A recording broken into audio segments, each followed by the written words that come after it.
cya gatatu. Hunga udapfa igice cya gatatu. Mwiriho mwese abateze amatwi ubutumwa hunga udapfa bwumvikanira ku isi yose. Uyu ni umwanya wo kubagezaho amakuru mu rurimi rw'ikinyarwanda. Amakuru ari bwibande kuri izi ngingo z'ingenzi zikurikira. Umutwe w'inyeshyamba za Satani utavuga rumwe na leta y'ijuru ukorera ikuzimu wagabye ibitero ku batuye isi uhitana benshi mu duce dutandukanye. Guverinoma yo mu ijuru nayo yatangaje ko ibabajwe n'urupfu rw'abana b'abantu banze kuyumvira, ivuga kandi ko itazihanganira na gato ako karengane n'ubujiji bukomeje kubera mu isi. Ku musozo w'aya makuru turabagezaho ibyemezo by'inama y'abadayimoni yateraniye ikuzimu iyobowe na Satani. Ni amakuru rero mwateguriwe na Mwuka Wera, naho kuri mikoro ninjye Yakaremye Claude. Twongere tubasuhuze mwebwe mwese mwahisemo gutega amatwi radio hunga udapfa. Uyu ni umwanya wo kubagezaho amakuru mu buryo burambuye.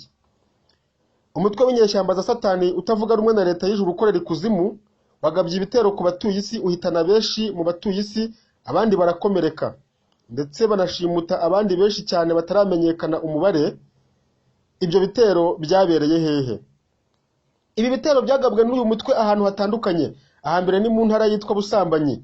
Iyi ntara yaguyemo abantu benshi cyane tutabashije kumenya umubare kubera ubwishi bw'imirambo yari ihari. Gusa mu byangombwa byinshi twabashije gukura muri iyo mirambo byari byanditsweho ngo Mukristo, Muririmbyi, Mudiyakoni, Muvugabutumwa, Muhanuzi n'ibindi byinshi byanditsweho ngo Pasiteri, Revera Pasteur, Bishop, Apotere. Bigaragara ko iyo ntara yaguyemo n'abayobozi. Si yo gusa, hari n'izindi ntara nazo zaguyemo benshi cyane, arizo intara ya Kabari, Bwibone, Shyari, Rari na Cyubahiro. Izo ntara nazo imirambo yari ihari, ibyangombwa twayisanganye bisa n'iby'iyambere twabanje kubabwira haruguru. Hari n'inkomere nyinshi cyane zakomerekeye muri ibyo bitero. Hari ababashije kugera kwa muganga, abo bari gukurikiranwa mu bitaro biri ahitwa Kwihana, bakahava bimurirwa mu bitaro biri ahitwa Imbabazi.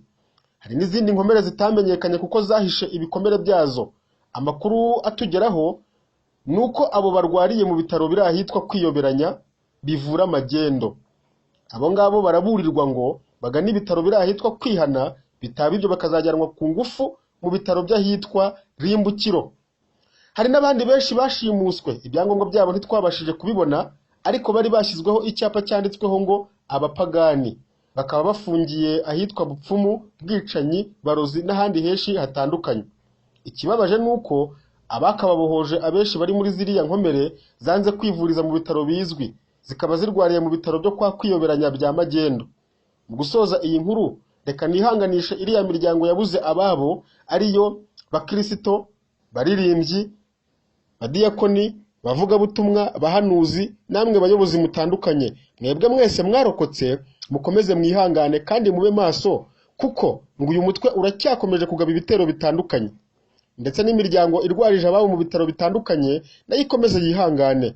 Ariko nanone sinabura kunenga banze kwivuriza mu bitaro byo kwa Kwihana, bakaba bakomeje kuborera mu bitaro byo kwa Kwiyoberanya. Aho saho gukirira, ahubwo harabaganisha ku rupfu. Reka dukomeze n'andi makuru tubibutsa ko ari amakuru ya radio hunga udapfa ikorera mu Rwanda hose ndetse no hanze yarwo, ikaba yumvikanira ku murongo wa mbere kugeza kuri 15 ku bice 33 bya Ezekiyeli.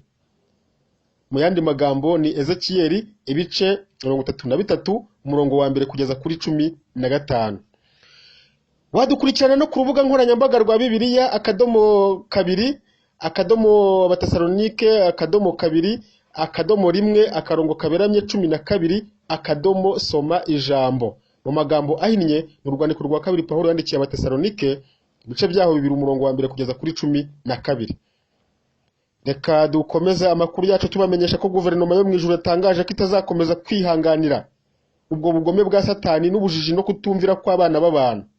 Ibyo byatangajwe n'umwami w'ijuru n'isi ari we Yesu Kristo n'akababaro kenshi agira ati, mbabajwe n'ubwoko bwanjye naburiye bukaninira, natutswe ku bwabo, ndababazwa ku bwabo, barashinyagurira mu buryo bwose, bamanika ku giti ku bwabo, kandi bikozwe na bene wabo ndabyihanganira, ngira ngo mbamenyeshe aho bagomba gutura. Bariya bapfiriye muri ziriya ntara zagabweho ibitero nababuriye kera kuhava, na n'ubu kandi ndacyababurira ariko ntibashaka kuhava, ndetse na ziriya nkomere zishaka gukomeza kurwarirayo. Abarwariye kwa kwiyoberanya bo abo mukeka nibo bakeya, ariko abonziyo ni benshi cyane kandi bazi ko ntabazi. Abajyanwe bunyago barambarangira inzira bacamo ngo batoroke, ntibabishaka. Umuyobozi mukuru w'iyi radiyo ari we Mwuka Wera aganira n'uyu mwami yamubajije niba abatuye isi hari intara bahungiramo ifite umutekano usesuye. Yamusubije muri aya magambo ati: zirahari nyinshi, hari iyitwa kwihana, kwirinda, kwitwararika, kwihangana, kwizera n'ahandi henshi cyane. Abariyo baratuje, iyo bagabweho ibitero barihisha bakajya bahungira muri zimwe muri izo ntara maze kuvuga haruguru. Uyu muyobozi wa radiyo Hunga Udapfa yongeye kumubaza ati: none se urateganya gukora iki mu gihe abana b'abantu bagikomeje kunangira imitima, imirambo ikaba ikomeje kwiyongera, ndetse n'inkomere zanze kwivuza zikaba zikomeje kuba nyinshi, tutibagiwe n'abandi benshi bakomeje gushimutwa n'inyeshyamba? Yamusubije muri aya magambo ati: umunuko ukabije kuba mwinshi cyane ku isi, niyo mpamvu ngiye kubanza kwiyegereza ubwoko bwanjye bwemeye kunyumvira bugaturaho nabutegetse, kandi bakihanganira ibyo bahura nabyo byose. Nindangiza ingabo zari zirinze ubwoko bwanjye nzikure mu isi, maze ntwike iriya mirambo, nitwikane na ziriya nkomere zanze kwivuza, hamwe n'uriya mutwe w'inyeshyamba n'umutware wazo Satani. Nzabarimburana, ubundi nzishimana n'abemeye kunyumvira. Icyakora mu gihe nyiri gutegura ibyo, uzemera kungarukira nzamubabarira, n'ubu tuvugana uwangarukira namwakira. Mwene data, imbabazi zawe ni uyu munsi. Ngaho rero shuti mwakomeje kudutega yombi, tubibutse ko aya ari amakuru ya radiyo Hunga Udapfa. Uwo mukomeje kumva kuri mikoro ni nge Claude Iyakaremye, mu mwanya wo kubagezaho imyanzuro y'inama y'abadayimoni ikubiyemo ahanini imihigo y'ibyo bazageraho mu gahe gato basigaranye, iyobowe n'umukuru wabo Satani. Uyu muyobozi w'abadayimoni n'ubundi yabanje gushimira abadayimoni muri rusange kuri byinshi bagezeho, ariko cyane cyane dayimoni w'ubukene na dayimoni rwibasira na dayimoni mbajijishe bazatungurwe. Badukurikiranye mu makuru yacu ya mbere n'aya kabiri ngira ngo mwumvishe ibyo bakoze. Yakomeje gushimira abadayimoni bose ati: ariko kandi ndibwira ko mu mihigo mugiye kungezaho iraba irimo ibikorwa biruta ibya mbere. Yahereye kuri dayimoni rwibasira. Uyu mudayimoni yatangiye amubwira ngo n'ubundi mu gihe cyashize narabibasiye cyane, haba mu rubyiruko, mu bubatse no mu madini sinahatanzwe, ariko mu gihe gito dusigaranye ngiye gukaza umurego, byibuza ibyo nagezeho mu gihe cyashize mbikube inshuro 10 mu gihe dusigaranye, kandi nawe nyakubahwa uzabifashamo, dore ko ari wowe uduha imbaraga. Bahise bamushimira, hakurikiyeho dayimoni mbajijishe bazatungurwe. Uyu mudayimoni agihaguruka bahise bamuha amashyi menshi cyane ku byo yagezeho, ngira ngo twabikurikiranye mu makuru yacu ya kabiri, dore ko ari nawe batezeho umusaruro mwinshi mu gihe basigaranye. Yatangiye babwira ati: murabizi ko hari byinshi nagezeho, ibyo nakubwiye nabigezeho ku kigero cya 85%, ariko noneho mu gihe gisigaye ndashaka kugeza ku kigero cya 98%. Ariko kugira ngo ibyo mbigereho uranyongerera abandi badayimoni babiri basanga, dayimoni w'ubukene, ariko reka mbanze mugushimire kuko yarafashije cyane. None nyongerera dayimoni wo kwiyoberanya na dayimoni cyubahiro, n'ubundi basanzwe bakora, ariko nitujyanana tuzatanga umusaruro uhagije. Dore uko nzabigenza: nzohereza dayimoni w'ubukene, nawe azatwara imyuka ye yose, harimo maganya, ari ry'ibyisi na kutanyurwa. Bazibanda cyane kubitwa ngo n'abakristo, bazageraho bumve ko Imana ntacyo ibamariye. Bityo nzongerera imbaraga ya myuka yacu, ariyo busambanyi, bwibone, nzangano, kugambanirana, kwiba n'ibindi byinshi. Nzabareka babikore kandi baririmba, bahanura, babwiriza, badiyakona, banayobora. Wa Mwuka Wera nubageraho agashaka kutuvumbura, kubera babigisha bananiye, nimbona bagiye kutuvaho, nzakoresha dayimoni icyubahiro atume batihana. Nimbona bikomeye, nzifashisha dayimoni bitotsi batangire basinzire.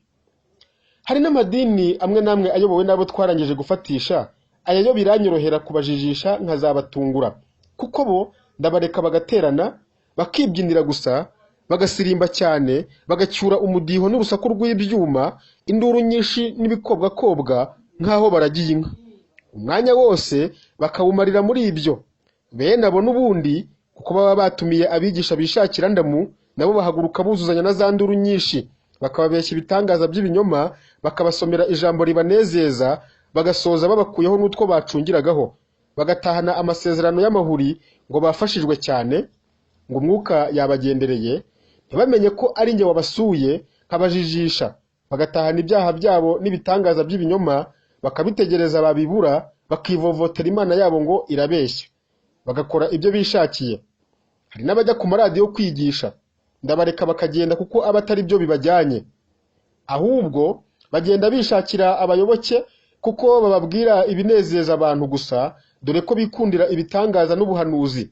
Aho kwamamaza Kristo, ahubwo bariyamamaza ubwabo, babeshya abantu ibitangaza bakora, bababeshya ko ari abahanuzi b'Imana, ndetse hari n'abamamaza bagenzi babo. Hari n'abakora ibyo bitangaza koko twahaye impano zacu.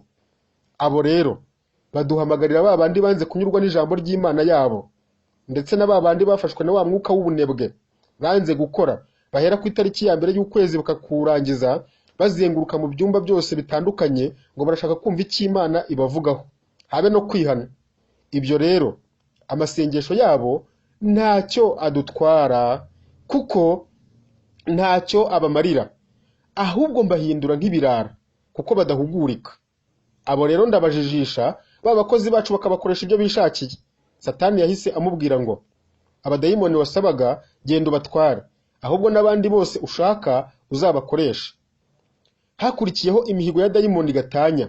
Ati iki?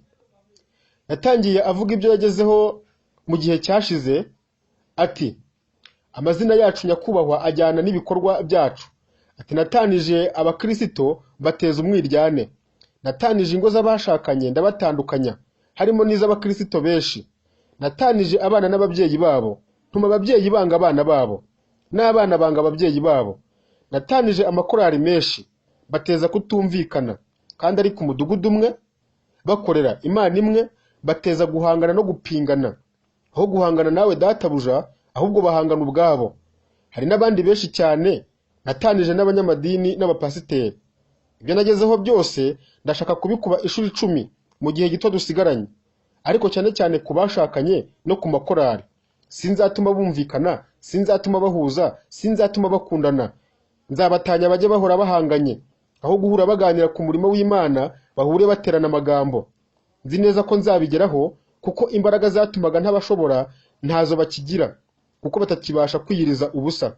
Nugiye muri ayo masengesho agenda yishakira ibitangaza gusa no gutabarwa kubera mugenzi wanjye bukene na kutanyurwa bamugezeho.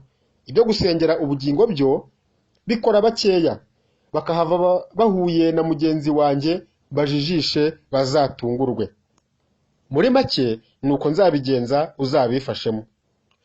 Satani kubw'umunezero w'imihigo y'abadayimoni bose bamaze guhiga, yahise asubika inama abamenyesha ko bazayisubukura undi munsi. Mukristo urabe wumva. Ngaho rero aho inama y'imihigo y'abadayimoni aho bayisubikiye, bararikira kuzakurikirana imyanzuro y'inama y'imihigo y'abadayimoni basigaye mu gice cya 4, tukazayibagezaho mu makuru yacu akurikira. Aha ni naho natwe dusubikiye amakuru y'uyu munsi, ariko mbere y'uko dutandukana reka tubibutse zimwe mu ngingo z'ingenzi zari ziyagize. Umutwe w'inyeshyamba za Satani utavuga rumwe na leta y'ijuru ukorera ikuzimu wagabye ibitero ku batuye isi, uhitana benshi mu duce dutandukanye. Guverinoma yo mu ijuru nayo yatangaje ko ibabajwe n'urupfu rw'abana b'abantu banze kuyumvira. Ivuga kandi ko itazihanganira na gato ako karengane n'ubujiji bukomeje kubera mu isi. Twabagejejeho kandi n'ibyemezo by'inama y'abadayimoni yateraniye ikuzimu iyobowe na Satani. Reka dushimire Mwuka Wera waduteguriye aya makuru. Dushimire namwe mwese mwaduteze yombi. Naho ubutaha mwari kumwe na Claude Iyakaremye. Muhorane amahoro y'Imana. Wifuza ibindi bisobanuro cyangwa se hari icyo ushaka gusobanuza ku bwa buno butumwa, waduhamagara kuri telefone igendanwa, akamenyetso ko guteranya 25